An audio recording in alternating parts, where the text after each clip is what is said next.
Bom dia, meu amigo, seja muito bem-vindo a mais um vídeo do nosso canal, o primeiro vídeo do mês de fevereiro, meu mês, tá? É um prazer estar aqui com você logo nessa manhã e trazendo informação importante para vocês, tá? Nesse humilde canal que é feito para você, tá bom? Hoje é dia 1º de fevereiro, esse é o primeiro vídeo do dia e a gente tem muita coisa importante para falar.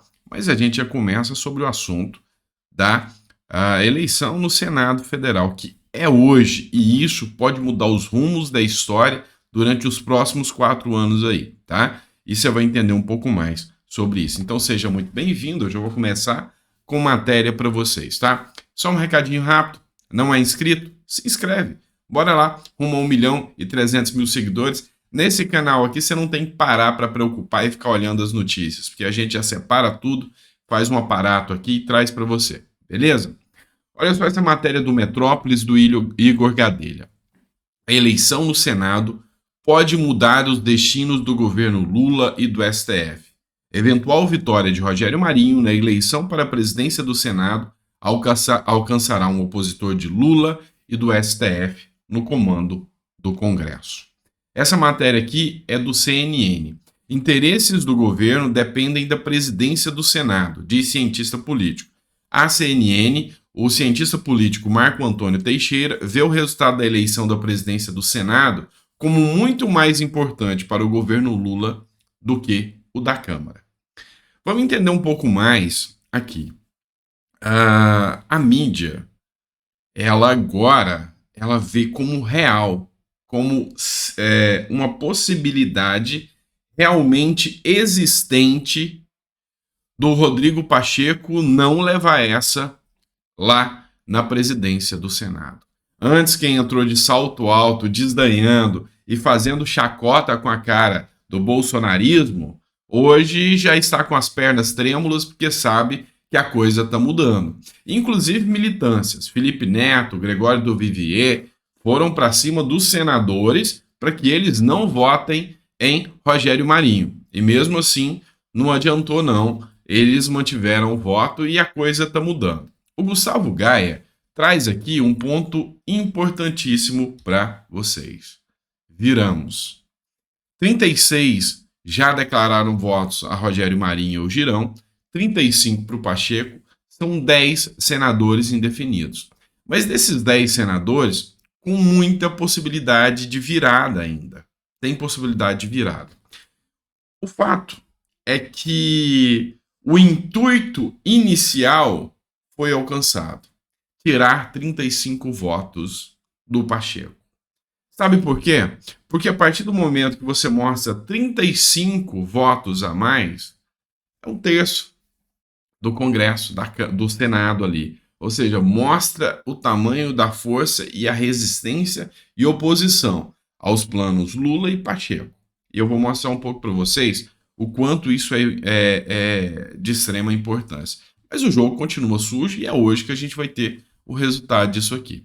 Então o Gustavo Gaia trouxe aí contando que nós conseguimos a vitória e também o Fernando Holliday também fez a mesma postagem, ó, urgente, candidatos de direita têm mais votos que Pacheco para a presidência. Faltam 5 votos para vencermos, tá? Por 5 votos, a vitória é da direita e não da esquerda. Então é por isso que o mundo está de olho nessa eleição agora. Não pense que é só o Brasil, não. Eles estão encarando isso aqui como um terceiro turno. Hoje, o Brasil é o espelho e representa a luta da direita e da esquerda. O Brasil está sendo hoje assunto falado no mundo inteiro, porque você está vendo que a situação do Brasil política está chamando a atenção de muitos. Tem autoritarismo judiciário, tem o executivo que volta ao poder depois de graves escândalos de corrupção, o judiciário que facilitou a volta ao poder, retirando a inelegibilidade do presidente Lula, enfim, o Brasil realmente está pior do que filme de ficção. O Carlos Jordi trouxe aqui uma postagem acusando tudo que está acontecendo e as falas de jornalistas. E aqui é onde eu ponho para você a importância da imprensa em estar atualizando realmente assumindo um lado e uma postura. E essa matéria aqui que ele está citando é uma matéria do próprio Metrópolis, e eles estão trazendo, uma matéria do Terra também, denúncias contra atuações do STF e denúncias contra a atuação de outros órgãos aí, interferindo na eleição do Senado. Olha o que o Carlos Jordi escreveu aqui. Jornalistas estão noticiando que ministros do STF estariam pressionando os senadores para votarem em Pacheco. Senador que se prestar a esse papel estará assinando o atestado de total subserviência, e vassalagem. Relembrem-se, o voto é secreto, mas a dignidade não tem preço. Pacheco, não, tá?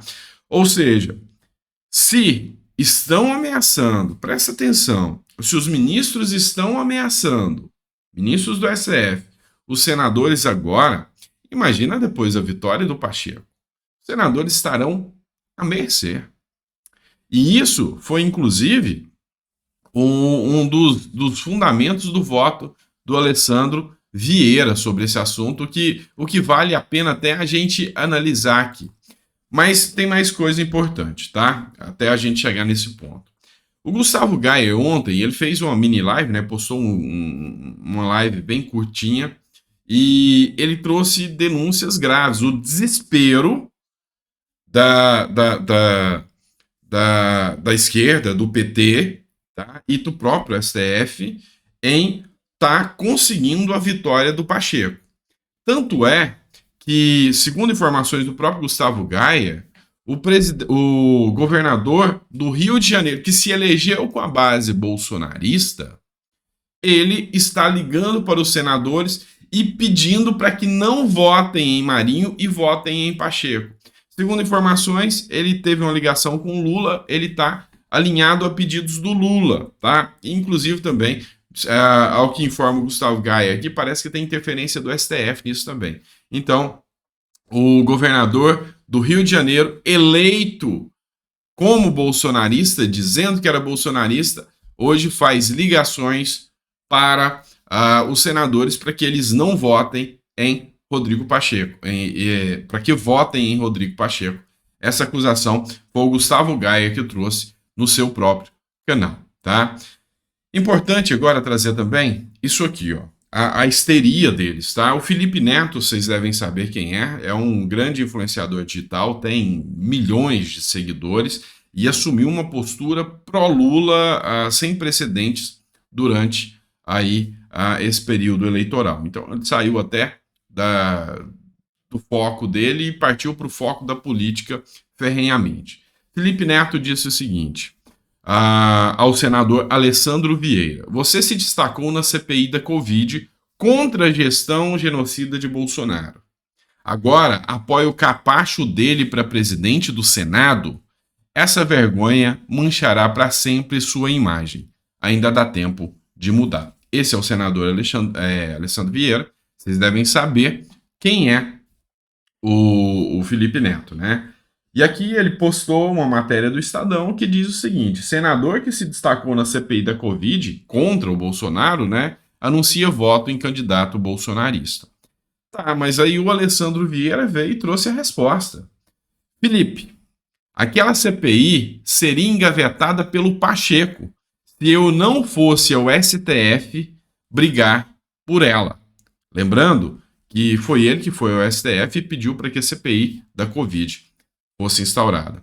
Acredito que mais 2 anos do Alcolumbre / Pacheco é ruim para o Senado e para o Brasil, mas respeito a sua opinião. A eleição presidencial acabou e a tal base bolsonarista é muito pequena no Senado. Ou seja, ele mostra aqui que ele não vai votar por ideologia e comprou briga com um dos maiores influencers do Brasil para fazer a sua postagem. E por que eu trouxe essa questão do Alessandro Vieira aqui? Inclusive tem uma questão também da resposta dele ao Gregório do Vivier, que é um comediante, acho que é comediante, acho que é, um comediante que foi lá questionar ele também, ele falou, ó, abre o olho aí, meu filho.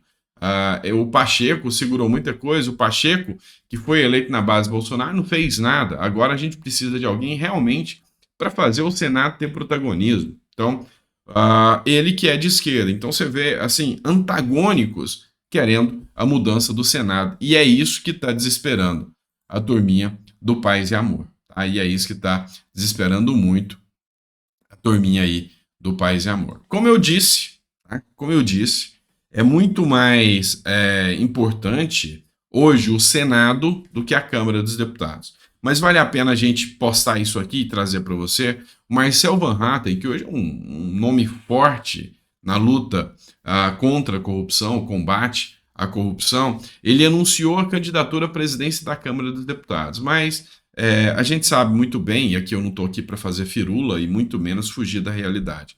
Uma candidatura realmente sem qualquer chance de vitória, só para constar que existiu uma oposição, mas muitas pessoas pediram para que eu comentasse. A chance de vitória aqui, a gente sabe que é mínima. Encerrando o vídeo aqui, vamos falar de Tarcísio de Freitas. E aqui, meu incondicional apoio a duas pautas aqui, tá? Muita gente chegou nova no canal, não conhece, não sabe que eu tenho uma filha autista. E a minha luta é pelos autistas, pessoas com deficiência e também pessoas idosas. É a minha bandeira de luta, o que me lançou no mundo político e faz a gente hoje estar nesse trabalho aqui. E olha só, eu tenho que dar meus parabéns, tá? O Tarcísio de Freitas aprovou hoje a lei que libera o canabidiol, ou seja, um medicamento à base da cannabis para tratamento de crianças com deficiência. Essa é uma luta antiga, essa é uma batalha antiga. E Tarcísio de Freitas chega sem ideologia, sem esse mimimi de dar atenção para a esquerda ou para a direita, ele chega para fazer o que é certo. Chega enfrentando de frente o problema da Cracolândia, chega enfrentando de frente o problema das discussõezinhas de pautas identitárias, que é o cannabis. E é para recreação. Não é. É para tratar gente que precisa. E Tarcísio faz, tá? E ele postou aqui, ó, meu sobrinho só melhorou quando começou a tomar o canabidiol. E o problema é que aqui você começa a ver a militância da mídia tentando causar o caos e distorcer o assunto. Olha só essa matéria aqui do Globo, né? É Globo, né, gente? Tarcísio se distancia do bolsonarismo e dá aval a medicamentos à base de cannabis no SUS. Cannabis é maconha, para quem não sabe. Só que isso aqui não tem nada a ver com distanciar ou não do bolsonarismo. Isso aqui tem a ver com cuidar de pessoas que precisam do medicamento e que efetivamente têm melhoras na vida e muito ao tomar o medicamento. E eu tiro o meu chapéu e eu bato palmas e também não estou dando a mínima para a opinião de quem discorda disso aqui. Parabéns, Tarcísio de Freitas, bola fora, vergonha esse tipo de matéria aqui, criticando uma coisa tão importante e tão boa, que é a liberação de medicamentos. Lembrem-se, medicamentos à base de cannabis para quem realmente precisa. E não para por aí não, tá? Não para por aí não. Eu quero tirar o meu chapéu de novo para a gestão de São Paulo. Transporte público de São Paulo, gratuito para idosos, volta hoje. Olha que matéria importantíssima. Hoje volta o transporte gratuito. Deixa eu só lembrar você o que aconteceu. Talvez você não está ciente dessa história do transporte público. O Bruno Covas, finado Bruno Covas, durante o seu período na prefeitura, e o João Dória resolveram, de forma brilhante, cortar o transporte gratuito, porque o artigo 39 do Estatuto do Idoso prevê que de 60 a 64 anos é o governo local que define se vai dar o transporte gratuito ou não. E eles tiveram a ideia genial de cortar os custos do transporte gratuito, porque tem o subsídio da prefeitura, para aumentar os seus próprios salários e salários dos ministros. Pois é, Tarcísio, no primeiro mês de gestão, já dialogou com o prefeito de São Paulo e já volta agora o transporte gratuito a partir de quarta-feira. É de tirar o chapéu ou não. Então, a gente tem que parabenizar. Boa gestão, tá bom? Ficou até o final do vídeo? Coloca no comentário que ficou até o final do vídeo. As suas críticas, para mim, são importantes também. Críticas construtivas é sempre bom, porque faz a gente crescer. É construtiva, constrói a gente, tá? Críticas destrutivas, guarda para você e se destrua sozinho.